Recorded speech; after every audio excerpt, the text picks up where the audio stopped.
Maharashtra today 24 news सत्य परिस्थितीचा सविस्तर आढावा।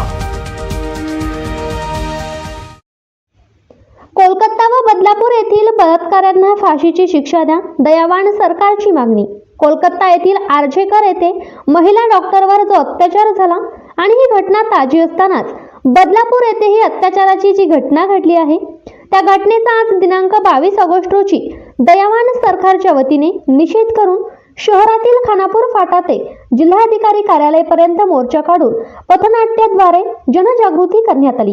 देशभरात अत्याचाराच्या घटना दिवसेंदिवस वाढतच आहेत, याला कुठे आळा तरी बसला पाहिजे हा उद्देश डोळ्यासमोर ठेवून आज शहरातील खानापूर फाटा, काळी कमान, शिवाजी महाविद्यालय, डॉक्टर बाबासाहेब आंबेडकर पुतळा परिसर आणि जिल्हाधिकारी कार्यालय परिसरात कोलकाता आणि बदलापूर येथील घटनेवर आधारित पथनाट्याद्वारे जनजागृती करत पथनाट्य सादर केले व दोन्ही गुन्ह्यातील आरोपींना फाशीची शिक्षा झाली पाहिजे अशी मागणी करण्यात आली व यानंतर जिल्हाधिकाऱ्यांना निवेदन देण्यात आले। आज दिलेल्या निवेदनावर दयावान सरकार मराठवाडा अध्यक्ष संजय गायकवाड, युवा जिल्हाध्यक्ष अमित भालेराव, रमेश घनवाव, कृष्णा शिंदे, आकाश अहिरे, प्रदीप मुळे आदींच्या स्वाक्षऱ्या आहेत। महाराष्ट्र टुडे मराठीसाठी प्रतिनिधी राहुल दबाले, परभणी। हेच म्हणणं आहे की अशा लहान मुलीवर आणि समजा महिला सुरक्षित नाही आहेत आजकाल, तर ते महिलांनी सुरक्षित व्हावं हे सरकारने त्यावर कडक कारवाई करायला पाहिजेत आणि महिला सुरक्षित करायला पाहिजेत।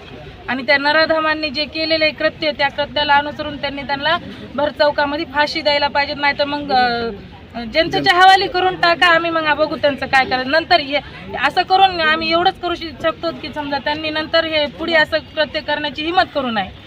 आज सरकार मुख्यमंत्री साहेब लाडकी बहीण जय भीम। आज परभणी जिल्ह्यामध्ये दयावान सरकारमार्फत जो आज भारतामध्ये आपल्या धुमाकूळ चालू आहे, महिलांचा छेड काढण्यात येतात, त्यांचा रेप करण्यात येतात, महिलाच सोडा तर लहान मुलांना देखील सोडण्यात येत नाही। आज अशा अवस्थेमध्ये खरोखर म्हणलं तर आज जे आम्ही पथनाट्य सादर केलं ते बघून अक्षरशः आमच्या डोळ्यात देखील पाणी येत आहे। आज हे पथनाट्य असं होतं की जिथं घटना झाली ती घटना तर आम्ही बघू शकलो नाहीत, त्या बिचारीचा, त्या बहिणीचा आमच्या, त्या लेकीचा आमच्या, त्या माईचा आमच्या, त्यांच्यावर काय झालं ते आम्ही तिथं बघितलं नाही। पण आज आम्ही जे पथनाट्य इथं केलं ते अक्षरशः आम्हाला आमच्या हृदयाला शिवून गेलेलं आहे। आणि हे पथनाट्य याच्यासाठी सादर केलेलं आहे आपण की प्रत्येकाच्या मनात एक मन आहे आणि छातीमध्ये एक काळीज आहे, त्या काळीज पिळून तुम्ही स्वतःच्या आई बहिणीकडे लक्ष देऊ शकता, मग दुसऱ्याच्या आई बहिणीकडे का नाही देऊ शकत? आपल्या आई बहिणीसाठी आपण काही पण करू शकतो। आपल्या बहिणीला कोणी छेडलं तर त्याला मारून टाकण्यापर्यंत का आपण विषय करतो। आपल्या मुलीकडे कोणी बघितलं तर आपण त्याला सोडत नाहीत, मग दुसऱ्याची बी मुलगी आपली समजाना, आपली बहीण दुसऱ्याची बहीण पण आपली समजाना।